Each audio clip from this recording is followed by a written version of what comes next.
Hey, sister. Hi, sister. Welcome to Mary's Cup of Tea. I'm excited. I'm very excited. Are you nervous? A little bit, yeah.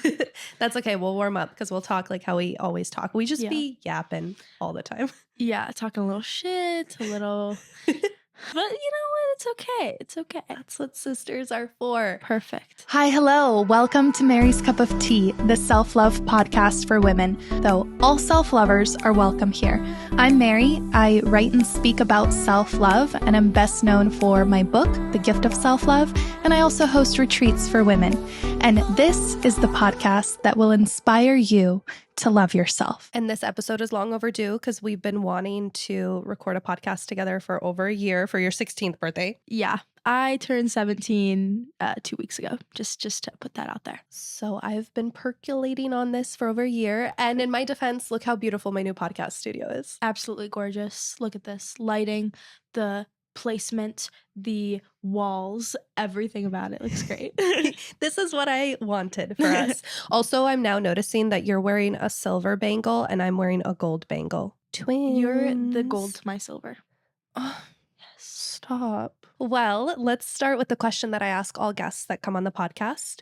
What is your proverbial cup of tea? Proverbial means like metaphorical. Well, I just started a new painting. It's 4 feet long. It's huge. I just finished one little part of it yesterday and I'm pretty happy about it. I've been working on it for the last 4 days or so. I really like it. It's gonna be one of my favorites, I think, because I love drawing on the big scale. So this is my 4th painting that's actually huge, but this one's not a replica. It's my own idea. I know our listeners are assuming that it's a 4-foot long painting of your beautiful big sister. Oh yeah. So just in case that assumption is wrong, what is your painting of? Well, I'm really bad at planning. I hate doing planning for any sort of piece. I didn't do it at all last year for AP Art. Sorry, my teachers. So I only have half of it planned, and it is a bunch of tigers. There's 5 tigers in there, and they're growling at the other side, and it's going to be more, it's a juxtaposition. I know that's one of your favorite things ever. It's my favorite word. Oh, yeah. And the other side, I think I might do some kind of lady, maybe? Calming the tiger, stay back, tiger. It's okay. And it's all these tigers are growling at her, and I know a lady who would be the perfect muse for your calming the tiger painting. Mom? Okay, I'll let it go for now because we are on the radio show. Let's talk about France because we just got home from France. Just a week ago. It was genuinely so much fun. I don't even have words to describe it in the moment because it was just literally the perfect trip. I've been wanting to go since I was 8. My direct quote is, I can't wait to eat croissants and baguettes in front of the Eiffel Tower. Funny enough that we didn't get our first croissant until the day we left, but that's okay. Our first real croissant because we were enjoying pain au chocolat. Which don't even get me started. Those were absolutely amazing. And we had chocolate mousse in front of the Eiffel Tower on our first night. That was a highlight for sure. That was so good. So good. And then we went back on our last night to go have that chocolate mousse again.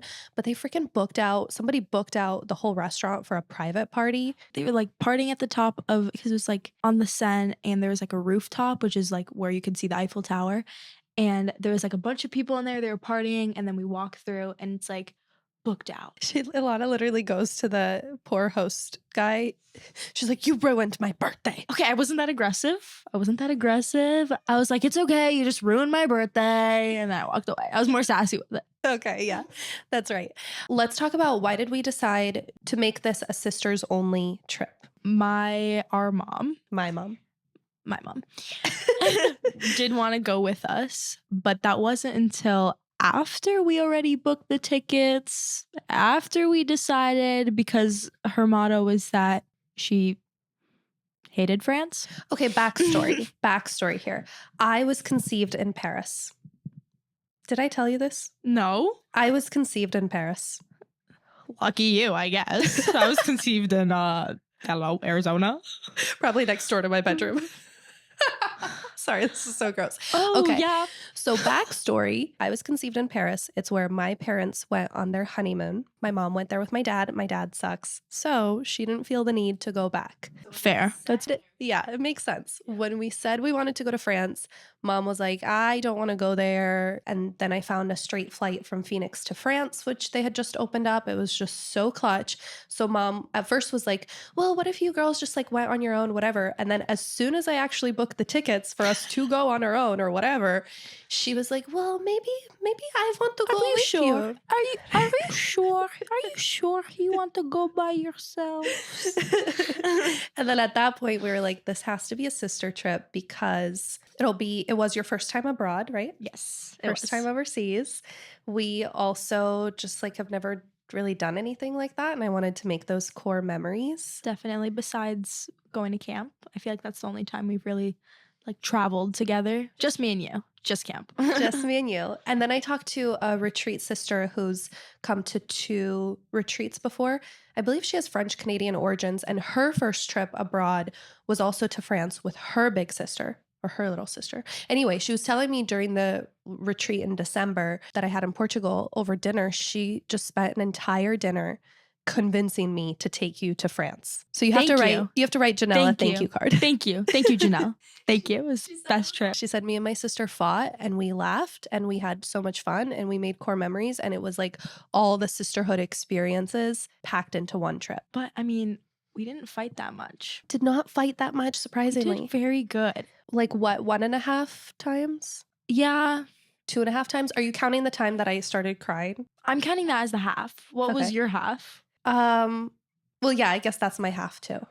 Okay, because like we weren't really fighting. I was just being yelled at No. over something. It was my fault, but not my fault.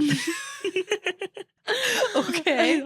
Okay. For backstory, how this fight came about. Are you talking about the half fight? Yes. Okay. How this came about was we had just gotten to Lyon and we step out of the train and she's like, you offer me like a Fit Crunch bar. And I was like, I want some real food. And so we get back to our spot. Well, okay, wait. Just my POV. I said, do you want a Fit Crunch bar? And you said, when will we have dinner? And I said, by the time we get to our apartment and find a place and everything, it might be like another hour. Do you want this to hold you over? And you were like, yes, but like I'm also ready to eat in the next hour. Mm-hmm. So my big sister clock starts working. I'm like, we got to feed us in the next hour. Yeah. Okay. And then we get back to our spot and my sister immediately goes horizontal. For those who don't know what that means, it means literally horizontal on the bed. And she, is scrolling on her phone, like having a little enrichment time, as I like to call it. And so I'm like, all right, this is the vibe. I could use this. So I go next to her, lay horizontal with her. She's not speaking a word to me. All right. Okay. I would love some enrichment time too. That's fine. And then she is apparently starting to look for places to eat and bookmarking things. And I am not, because I thought that we were laying horizontal for a little bit. Next thing I know, she turns to me. She's like, did you find somewhere to eat yet? No. Why not? I thought we were laying down. Oh my God. I wish I could be mad at you, but this is just too funny. She was not happy that I hadn't found a place to eat yet. And then it went on to, I do all the work and I'm doing all this and there's so much effort. And she's like, my back hurts. And I'm like, I'm sorry. And she's like, but my back hurts. And I'm like, I'm sorry. And then she's just yelling at me and she starts to cry. And then she's like, I love you. I'm like, I love you too. The whole trip was like intense personal growth for me. I just realized like I guess I've always known this, but even more so, I'm so hard on myself when it comes to you and like how I show up for you that it ruins how I show up for you.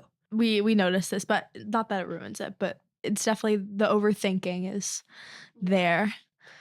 I was just trying so hard to like pick every perfect place and to plan and get us fed on time and to have, every day be like the most beautiful, magical, wonderful day. And I put a lot of pressure on myself doing that. And then, the resentment builds up and then you explode at whatever is in front of you. Yeah. And also with my back pain. So then I kind of realized this as I was yelling at you. And I just started crying. I was like, oh my God, I'm literally the worst, because I'm just like taking out kind of like my inner overwhelm compiled with my physical pain out on my little sister, who the whole time, like, oh my God, Alana is so patient and understanding. She's like, okay, let me try to find a place. Like, she's just so, so patient, especially with my back pain. Like, she was always checking in, making sure that I had what I needed and that we took breaks and everything. And as I'm like seeing her face, like legitimately sad and like wanting to make it right, I felt like the worst sister ever, because I was being the worst sister ever in that moment. So then I started crying and apologizing. So that's the half fight.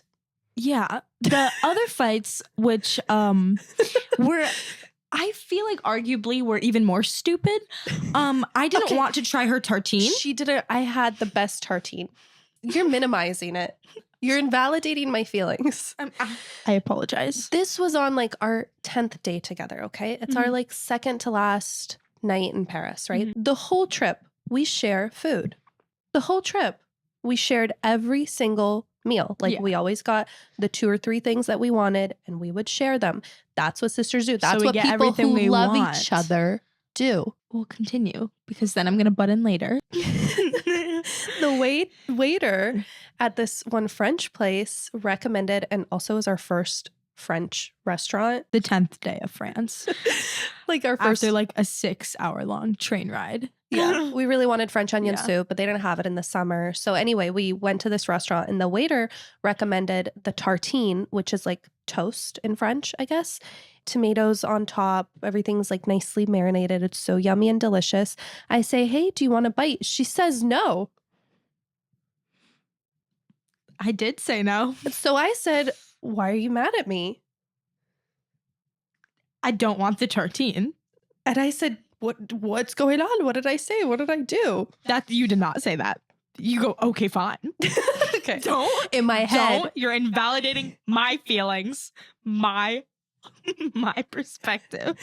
In my head, I thought you hated me. Yeah. So she says no. She rejects my tartine.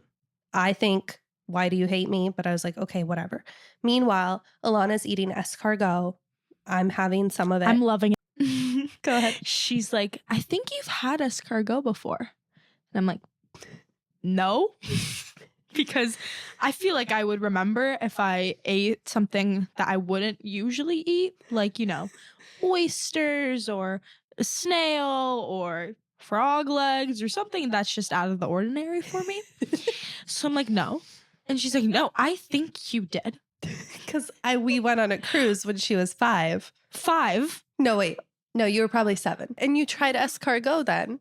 I don't think so. I really don't think so. So then you said, I was like, oh, you tried escargot. And you were like, no, I didn't. And I was like, well, I was there. And then we fought. Well, we didn't fight. We actually just did not talk to each other the rest of the night. Yeah. And then she's like, do you want to get dessert? And I was like ready to get out of there. It was so awkward. I was ready to just walk home and then just shower and then be done. And I'm like, I'm okay. And I'm like, did you want dessert though? And she's like, well, yeah, I was really looking forward to it, but whatever. I was like, you could get some. And she's like, no, it's fine. At that point, I was already food rejected by you. Sorry. And then, catch. And then we get back to our Airbnb and I find these little chocolates in the bottom of my... bottom of my bag. Backstory about the chocolates. So these little chocolates, we were in Monaco and we were trying to find a place to have a drink, but everything was like so expensive. So like 40 euros per drink. Per drink. So we sat at this one bar and we're looking at the menu and we're kind of like, we can't afford this. But then I saw to the corner of my eye that it was right outside the Monte Carlo. It was like a little bar. So I saw what I thought were matchboxes. So I was like, I'm going to get a little souvenir for myself, a little matchbox. And come to find out, they're little dark chocolates. So I was like, even better. Handful. Not handful. I took like 4. Well, which fit nicely in my hand. Ergo, handful. Who says ergo? I don't know. Last time I heard that was in that episode of The Sweet Life of Zach and Cody. Did you bring in the newspaper? What do you need the newspaper for? Remember our current events homework? The teacher was serious about that? Yes, and we find current events in the newspaper. Ergo, we need the newspaper. Wait. Did you just say ergo? Yes, it's my word of the day, and I got to use it before breakfast. All right. Sorry, I like to broaden my vocabulary. Ooh. Hey, self-lover, sorry to interrupt, but do you have my self-love playlist? There's over 300, if not 400 songs on it that are so fun and uplifting and empowering, and I think will really be perfect for when you're getting ready, trying to hype yourself up, dealing with a bad body image day, or anytime you just want a little boost of self-love. These tracks will do it for you. So head to maryscupoftea.com/playlist to get it, and know that I am dancing and jamming with you from afar. Cheers. So I take 4 chocolates. We have 2 right then and there, and then we save 2 for later. Mhm. Somehow they ended up in Alana's purse because I think I was borrowing her purse that day. And then this is like two or 3 days later that we're back in Paris after she rejected my tartine, argued with me about whether or not she had escargot, and did not want to have dessert with me that night. Okay. All right. I come out of the bathroom after I brushed my teeth, and on the little bistro table in our Airbnb are the 2 chocolates. And y'all, okay, this is what I'm saying. This is perspective. And this is why I'm saying this whole trip was like personal growth for me. My POV. Okay. I walk out of the bathroom, on the bistro table are the 2 little chocolates. I thought, sorry, it sounds so ridiculous now that I'm recapping it. I thought she hates me. Like, she literally hates me and wants me dead, because at this point I've been food rejected twice. I thought this was like the 3rd way that I was food rejected, that ergo she meant to say that she does not even want to share these chocolates with me anymore. So she's giving them back to me. Meanwhile, what I actually meant is the entire walk home, the 9-minute walk home. I'm like, crap, she wanted dessert. We always get dessert. Dessert is so important. I get home, I find these chocolates. My sister's already brushing her teeth, so I know I can't give them to her in the moment because can't you see I'm brushing my teeth? How am I supposed to have these now? Okay, So also, I put don't them next yell. to your- I don't yell loudly. You yell. I yell. We both yell. But There I we don't go. yell. We both yell. I don't yell. Well, okay, when I say I don't yell, is that yelling? Like, Because I feel it's like a tone. your threshold of yelling is different than mine. Yeah. Okay, we'll just put it at that. Anyways, so I leave these 2 chocolates right next to her hairbrush, which was just sitting on this little coffee table. I'm like, this is because I feel really bad we didn't get dessert. So here's a really tiny peace offering for dessert. It was supposed to be a chocolate olive branch, and I thought it was a fuck you. Mm-hmm. Yep. So rule of thumb, don't skip dessert. Just saying. Might cost you a relationship. Let's talk about how we repaired and healed. So the next morning, I'm waiting for her to finish up in the bathroom before I get ready. She comes out. She's mad at me that I'm not dressed. That I was just rolling around on the bed, which, it was true. I was just kind of rolling around on the bed. But like, hey, I'm a type of person. I get my hair and my makeup done before I get my clothes on. It's just how I do it. And she was like, I'm going to wait outside because it's very hot in here. It was very hot.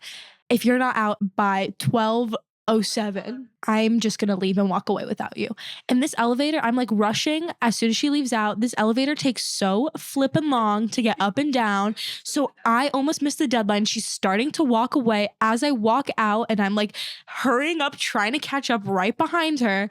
I got my jeans caught on a door, and I was like, I didn't see that. And she's like, who put that there? And I'm like, stupid. And So we're still were making our dad giggling. jokes. Yes.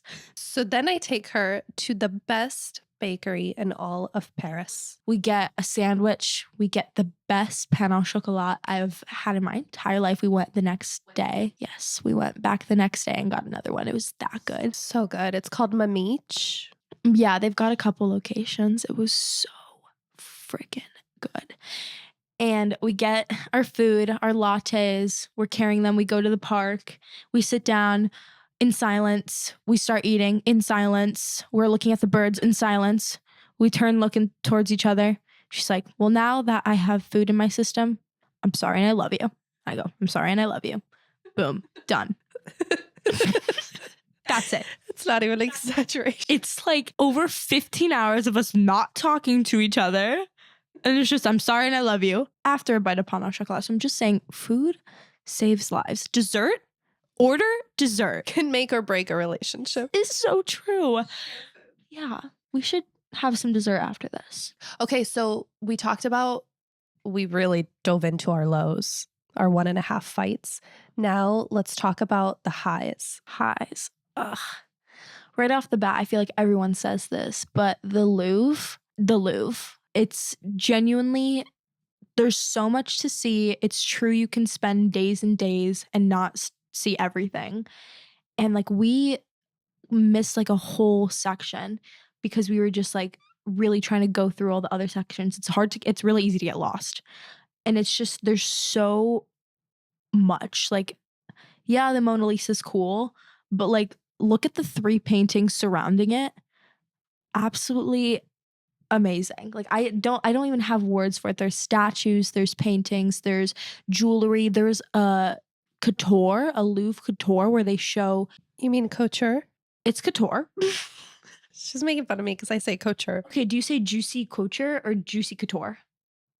It's spelled the same way. Just keep that in mind. Okay. Yeah, that's right. Couture. And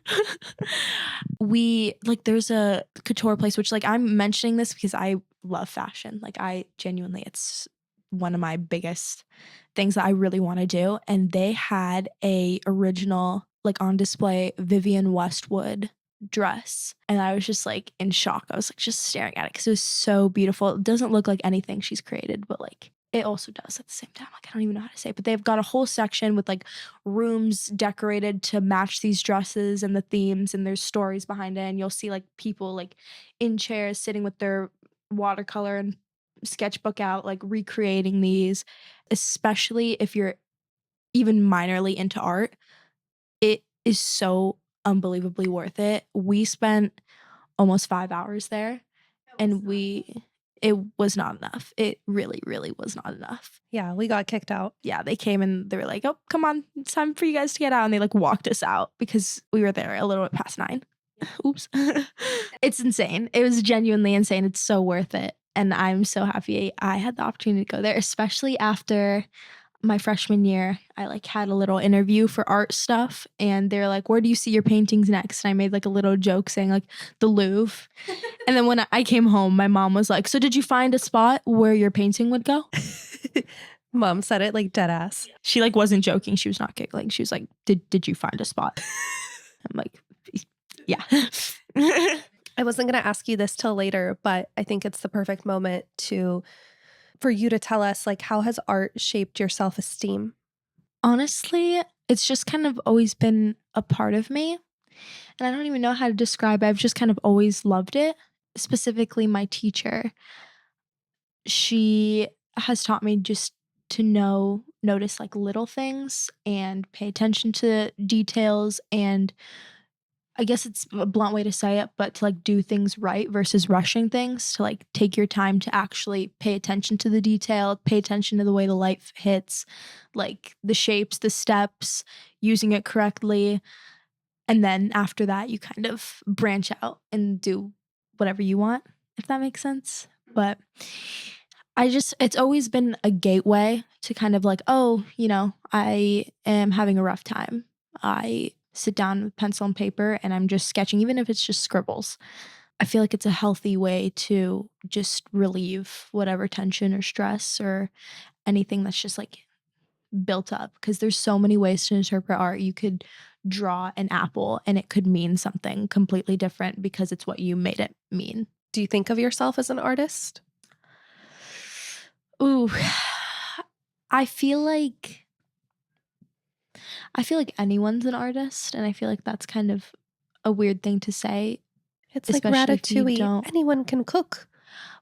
But it's more like you don't realize how much art you consume or how much art you make until like it's actually laid out for you. Like every time you listen to a song or music, you are consuming art and you are also supporting an artist. And every time you walk into a house, architecture, that's an art. Or every time you even like paint colors on a wall, or the way that you've done your walls with the Roman clay. Like that's an artist technique. Cooking, that's art. Dancing, that's art. So there's so much art in the world that it's natural. Like nobody can not be an artist, if that makes sense. Yeah. That's how I view it. I was reading a poem this morning and it said something along the lines of like, they laugh at us for studying arts and philosophy and humanities, but yet we read poetry at funerals and recite songs at weddings and hang art on our walls, Yeah. you know? Yeah.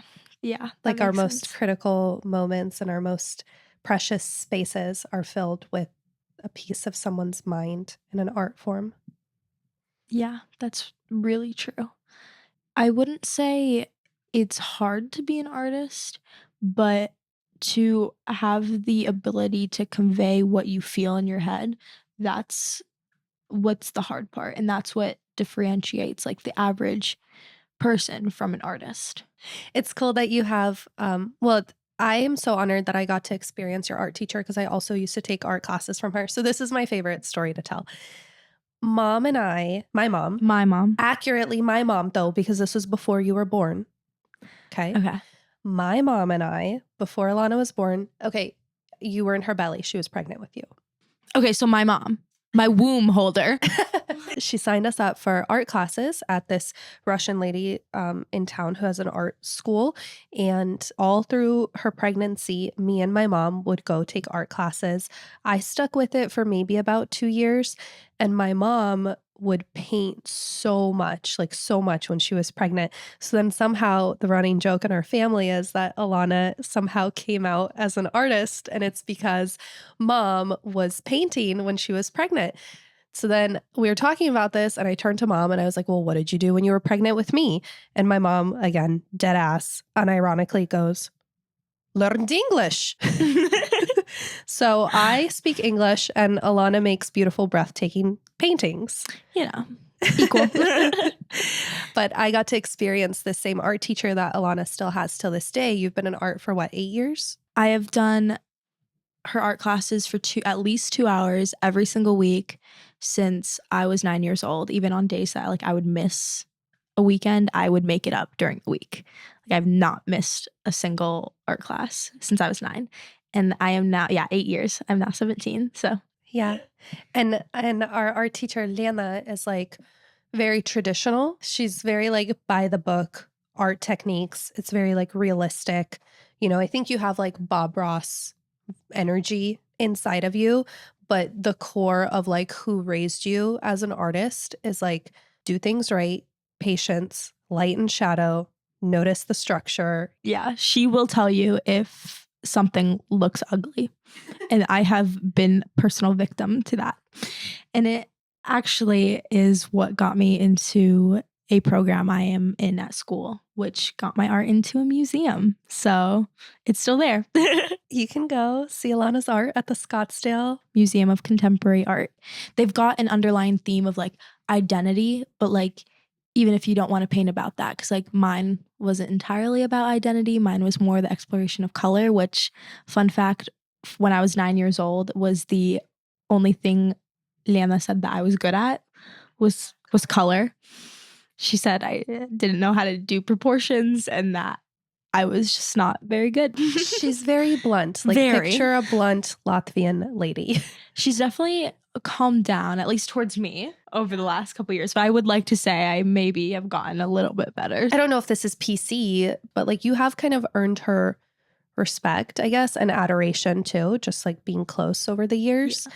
But she is a good teacher. Definitely. This is where I go on my like little boomer rant of like, I feel like that's one way our generation and like the way that we've kind of talked about like mental health and raising children and everything, we've kind of overcorrected in that there is like a lack of structure because we're so scared to offend. We're so scared to say it like it is. Like you mentioned before we started recording, like Lena will come up to your art and be like, yo, this guy's eye is crooked. Yep. Mm-hmm. And it's like, fine if you meant to make that eye crooked as like a form of art, but if you don't know how to draw a human face in the way a human face is drawn, then you're not going to have like the same kind of, I guess, creative freedom and expression and skill and talent if you don't learn the foundations first. That's exactly her motto. I've definitely learned a lot from her. Like, I look forward to art class now because, believe it or not, I used to dread it. I used to not like it. My mom made me stick through it. Thank God. Yeah. You glad you stuck with it? Definitely. Oh, for sure. I feel like I've had so many more opportunities because of my skill and just my patience and my ability to like correct myself on things and not just like say like, oh, this is good enough, but instead like I will completely scrap a painting if I really hate it that much. Where do you draw the line between constructive self-criticism and perfectionism? I don't know if I know the line yet, because just like to be honest, I definitely find myself like when I had my little museum opening thing, Big museum opening.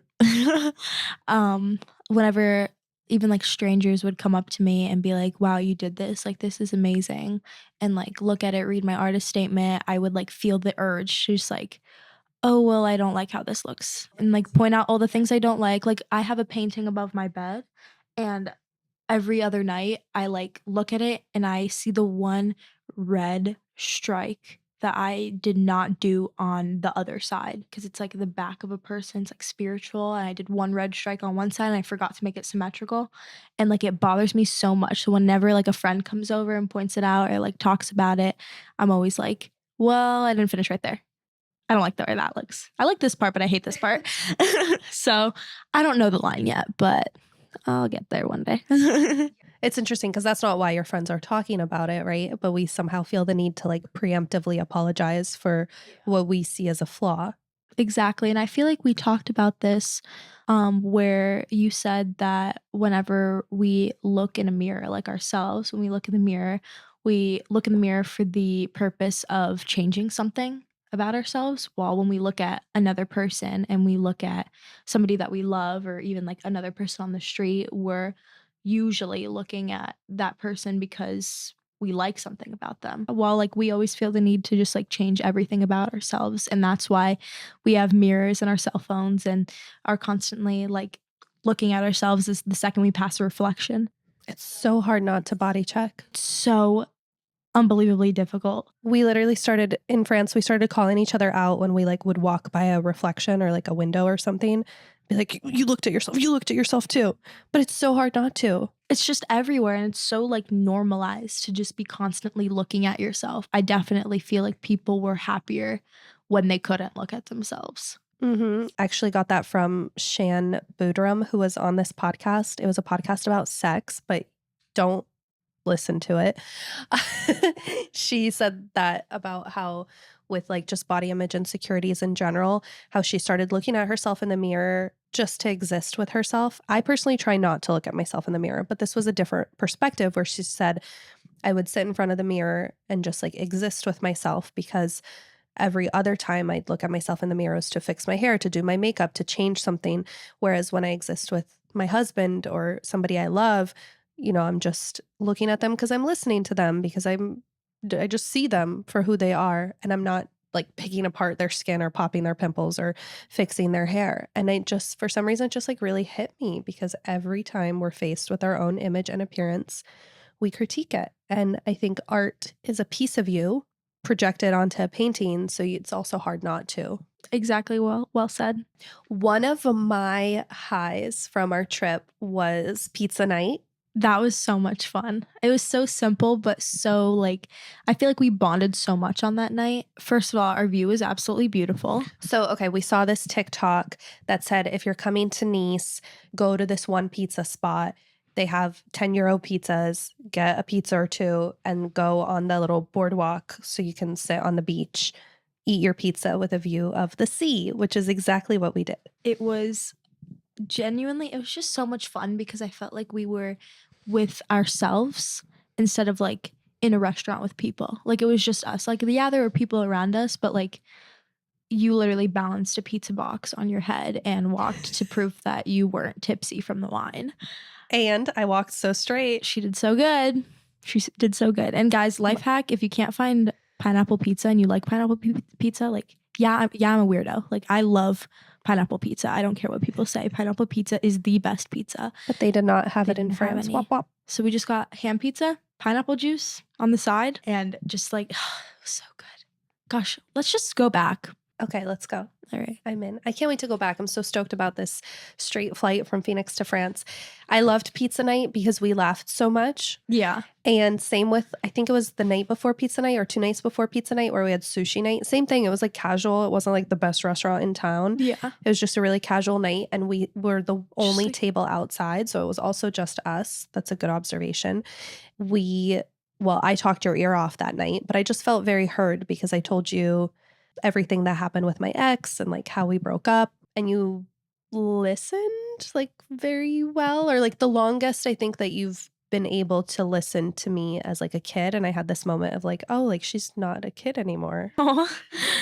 Yeah, that turning 17 already feels weird. I know that I have less than a year before I'm an adult, which, I mean, it's not like it's going to be a quick like black and white on and off switch, but it's still kind of scary to think about. Are you feeling the pressure of like choosing college and like what you want to do? Oh my gosh, definitely. It seems like you were putting a lot more pressure on yourself than I maybe did at your age. I have such an idea of what I really want to do, and the fear of like possibly not being able to do that due to like not being able to make a comfortable amount of money, or school is really expensive to get there, or like knowing people is really difficult, or things like that. Also, like with the uprise of like AI and just like art isn't taken as seriously anymore, and just things like that all combined to one thing. I feel like I need to have more of a job that's like what people need more than what like I want to do to follow my dreams. But I also know that I'm gonna really regret it if I don't follow my dreams. I want to like runway fashion designer. That's my idea. That's what I really want to do. If you've ever seen the live action Cruella movie, that is literally what I'm trying to base my life off of. And it has been for like the last 3 years, like since it came out.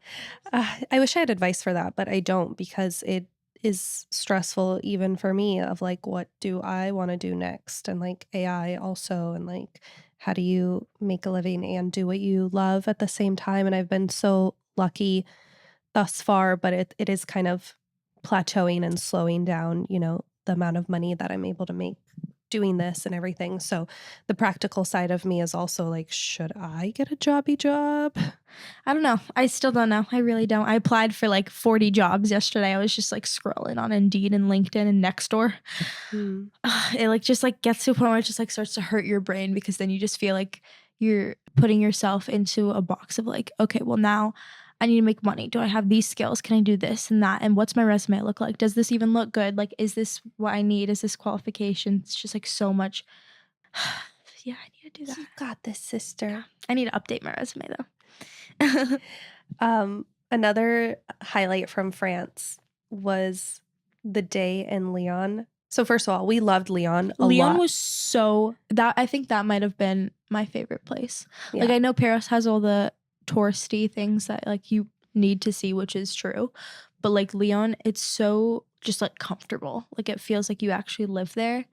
The river separates, or I don't know if it's the Rhone or no, it's not the Rhone and the Saône. The Rhone or the Saône. There's two. Yeah. What side were we on? West of the Saône. And that was like the old Lyon.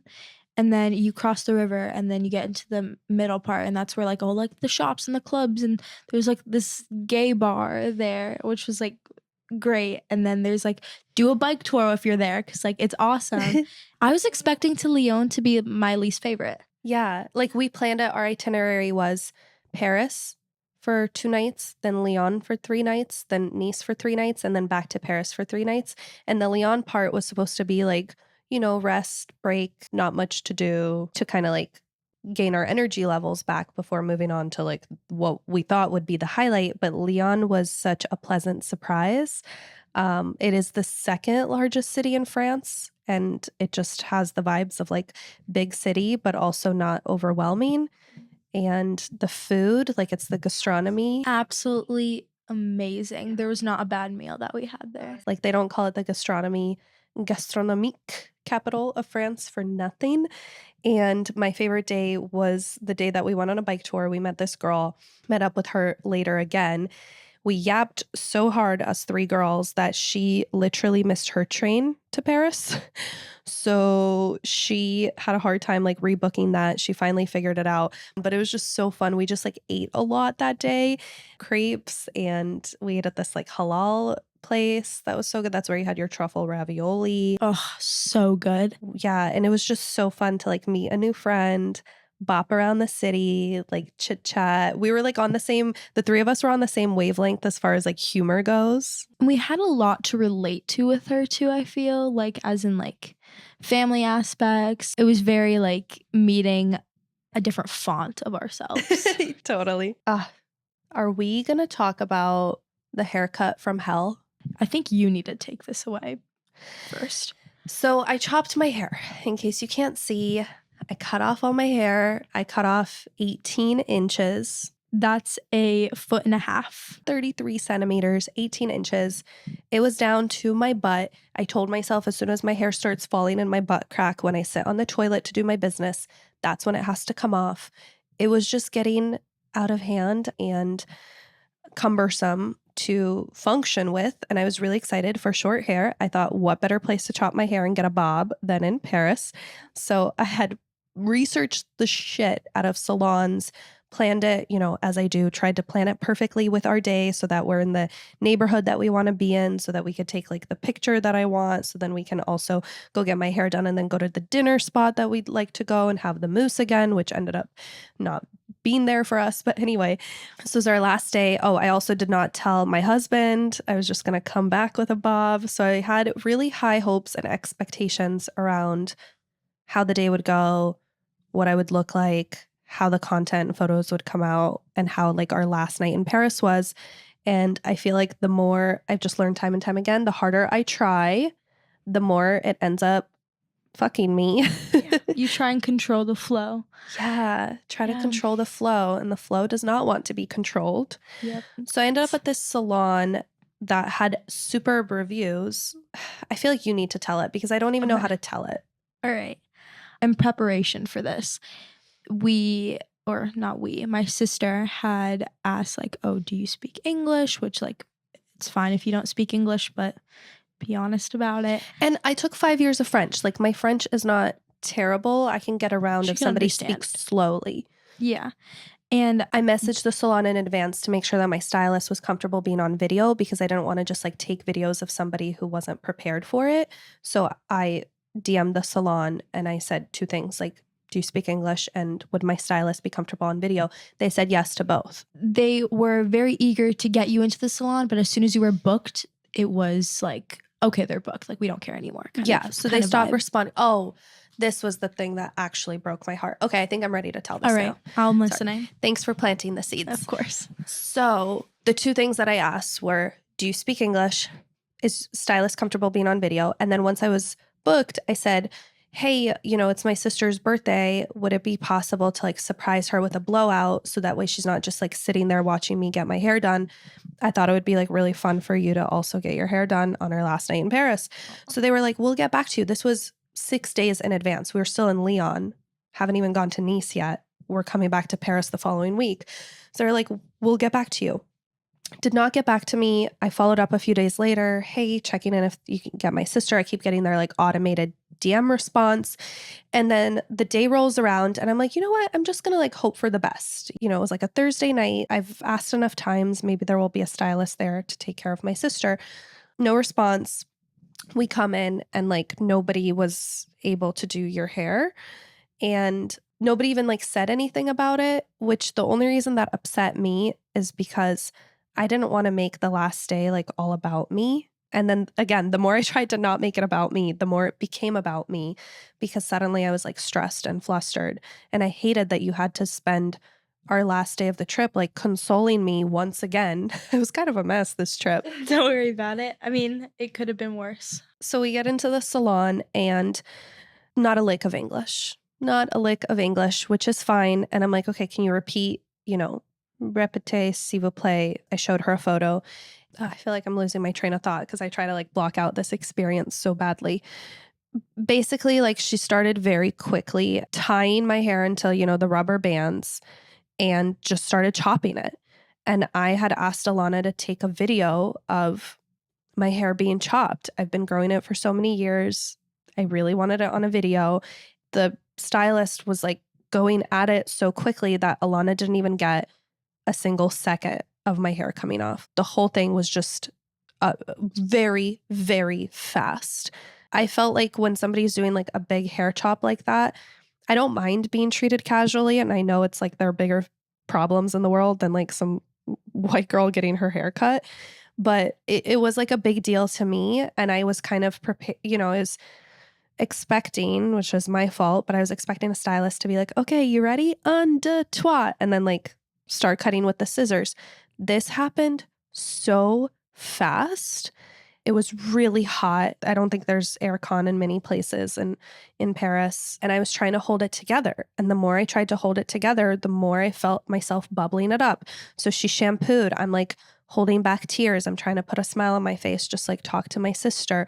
And then, a couple times I kind of tried to stop her and I was like, wait, what are you doing? She was like thinning my hair. And I saw like, when you get your hair thinned, I have very thick hair. So I saw a lot of my hair coming out and that can be like a little bit shocking. She just didn't even take a second to be like, it's okay. Like, I got you. Let's make sure we're on the same page. French, English, whatever. The other stylist actually spoke English. So she was able to do like a little bit of translating. So there were ways to like get on the same page. But this lady, she had no patience with me and not a single like moment for me to like even catch my breath to prepare myself for the scissors that were going to be snipping at my face. Then what really like kind of set me off, and this whole time I thought I was annoyed with my sister for like not taking the video. And then I realized that I was really, well, then I thought I was like, I just don't like the stylist. And then I had like the enlightened moment where I'm like, no, I'm just really mad at myself for not being able to advocate for like what I needed in that moment was just for the person with the scissors in their hand to slow down and make sure they understood me. So I finally broke and realized that when I asked her 3 times, like I told her 3 times, I part my hair in the center. I feel like center is a universal word. I just pointed to my hair. And I said, center, center. And every time she was like, yeah, yeah. And she did not part my hair in the center. And then she starts cutting my bangs, cutting bangs that I didn't even really want, at least not that short, without having my hair parted where I liked it. And that's where I just like kind of snapped. And I was like, it's not in the center. Like these bangs are going to be crooked if my part is not where I want it to be. And then the other stylist kind of starts intervening. And then the other stylist's client, who speaks perfect English, was really trying to help. And she was trying to explain. And at this point, I'm crying. I don't even like have words. I'm just crying because I'm like, there were so many things that I just like very politely asked for, like really tried to, I'm getting emotional even thinking about it because I tried so hard to be extra, extra kind and like cognizant of cultural differences and like patient and respectful and like, okay, it's just hair, like whatever, Mary, stop making a big deal out of it. And then the more I like was gaslighting myself like that, the more bitter and resentful I got, until eventually I was just like absolutely like devastated by the whole experience. Because in my head, it was supposed to be so different. It was supposed to be like fun. And I got my cute little video and Alana and I would laugh and everything. And instead, I just walked out of the salon sobbing at how I was being treated. And, they took my money and ushered us out as quickly as I came in with like not a single word of like, do you like your hair? Like nothing. Like it was just like we were like pushed out as quickly as we were sucked into that mess. So it was like a very chaotic hour. And then Alana spent the next hour or 2 or 3 trying to make me feel better about the whole thing. Because like her hair turned out absolutely beautiful. Look at my beautiful sister. But I can tell that you were just upset with the way that you were treated. You elaborated later on it, how you were upset with just the way that you didn't speak out about it. And I feel like that's important to recognize because a lot of people don't know how to speak out against something that they don't like or they don't agree with, or that somebody's trying to convince them that it's just fine, it's normal. When like if you don't like something, it should be normalized to have the confidence to speak out about it. I feel like in that moment, you definitely recognize that like you need to be more Assertive. assertive. Yeah, Yeah. that's the word I was looking for. I had this moment where I was like, if the roles were flipped and you were in the chair, oh my God, I would literally grab this woman's hand and be like, stop cutting. Let's figure this out first, you know? But I couldn't do that for myself. And I look to you to protect me. And I look to just like somebody else, you know, whether the stylist and the stylist's client to like translate for me. But I couldn't, you know, I kind of let myself down in that moment too, because I wasn't able until I was in too deep, until my bangs were already cut and my part was wrong and my hair was gone. I wasn't able to be like, at it, like stop for 1 second. Yeah, that's just The lesson. the lesson. Like we would do anything for like somebody else that we love and we'd speak out about it. But for ourselves, it's a different story. Yeah. And I wish that I would have spoken out about it for you, but I was convinced you were mad at me for not getting the video. And I felt so bad for like the rest of the day about not getting this video. Yeah, I'm sorry. I didn't mean to make you feel that bad about it. That wasn't as important to me as like having a good last night, truly. And it was still a good last night. I promise don't think of it as ruined because it wasn't. I mean, it was a rough, really rough part, but I feel like we definitely made it up for us. Yeah, we made the most out of it. We stayed up late, we laughed, we giggles, we ran around the Eiffel Tower. We debriefed the haircut from hell a couple times, adding new details in every time, which helps. It really does, guys. Like if you're not over something, talk about it until you are. And even if you're never are, then just keep it as your yap up time. Yeah. Because eventually You start laughing at it. Yeah, exactly. We definitely had a topic we like to laugh about pretty often, but I won't mention that. Anytime we're like, there's a quiet moment, we'll be like, so do you want to talk about this like weird family drama situation one more time? Yeah, and this is like the 7th time we've done it on this trip, but like, let's say it one more time. Oh my God. That's like, yeah. Well, I'm really grateful that you were there because that's the kind of sister bonding that, even though I wish it happened in like a different setting, a different way, if I could have it all my way, begrudgingly so, I have come to accept that that's something I'll remember for the rest of my life. I'm sure there are more metaphors and micro lessons for me to pack out of that experience on a personal level. How do you think mom would have handled it? That's the thing. Mom's not very assertive. She's very polite. I feel like it's a weird line because she would also like kill for us. Like she would do anything for us, I feel. She's a complex character because in some ways she's like super chill, has always let me and you kind of do our own thing and run amok, you know, without too much supervision. But then on the other hand, she's like very Scorpio energy. I feel like quintessential Scorpios are like, they're cool. And then, bah, and they, bah. And I think mom can be that way sometimes.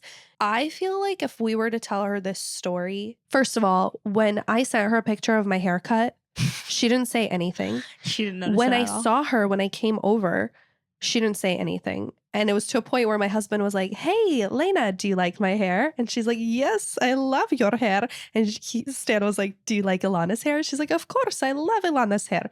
And my husband's like, do you like your husband's hair? She was like, yes, I love his hair. And then he comes to me, he's like, do you like Manya's hair? And my mom was like, yes, I love Manya's hair. Like, in the same tone, Yeah. as if like nothing has changed. So I think the mom and I have had a lot of deep personal growth talks. And one thing that I kind of get from her is that she's very humbling in that if we were to tell her this story, she would probably like eat it up and like to hear about it and be like, oh my God, like I can't believe that happened to you. But then in the same breath, she would be like, it's just hair. Do you know what I mean? Yeah. She like her motto in life, it's just hair. It's not teeth. Yeah, this is true. Like when I went to go dye my hair dark brown and they put straight black dye in my hair and I cried to mom. Yeah. She was like, it'll fade. It'll fade. Or that one time Permanent black dye. or that one time you toppled down the stairs like a okay, should we tell this one more time? We've told this story so many times. What's one more? What's one more, I guess? So my sister, it's pandemic. She's spending a lot of time with me, but she's also going in between her dad and our mom. houses. So she's living at 3 houses. Okay. Do you want to tell it? Sure.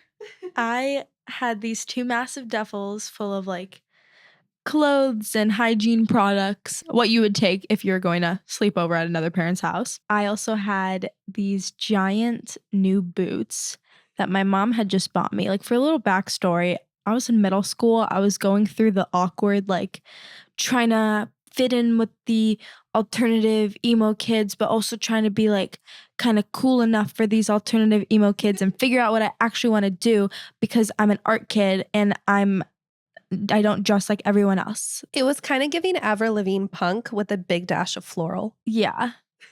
Oh God, yeah.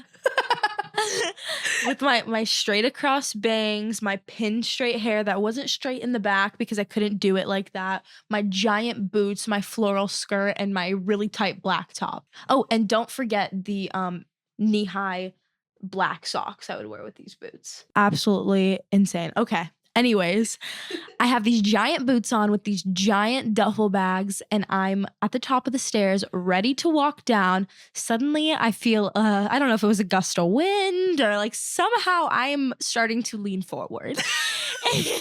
And all of a sudden my vision goes black. I don't remember the rest of this. I remember ending up at the bottom of these stairs, and I am on top, legs in the air. Like legs up. Like legs up, belly down, face bashed into this freaking duffel bag. And the reason I fell was because of these duffel bags.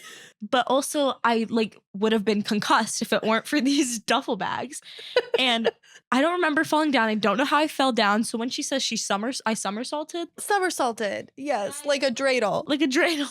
Somersaulted down the stairs like a dreidel. Me and Mom are standing downstairs chit-chatting, and then suddenly Alana goes somersaulting down the stairs. She's rolling, like full rolling down the stairs. Lands with her legs up, wide open, face planted and everything. And I start, well, there was like a moment of like utter silence. And then, okay, you'll never guess what our mom said next. You would think like, oh, your child just somersaulted down like an big, we have a pretty big staircase. We're just somersaulting down. You would have think like maybe, oh, let's check and see if she's concussed. No, she goes, okay, let's go to art. I had an art class after that. Let's go to art. She's like, okay, now that that's over with, let's just go to art. I was shocked. My jaw was on the floor. And at first I was like, is she okay? And then I realized like you were more or less okay. So I start laughing. Before I could even like utter any more words, Mom's like, okay, let's go to art. Oh my gosh. That just kind of sums up our mom. That's our mom. That's our mom. If you're enjoying our self-love podcast, please take a moment to leave a comment or a review letting me know what your biggest takeaway was. As somebody who works mostly behind the scenes on this podcast, I love hearing from you, and it just keeps me connected to the purpose, which is always to spread the gift of self-love.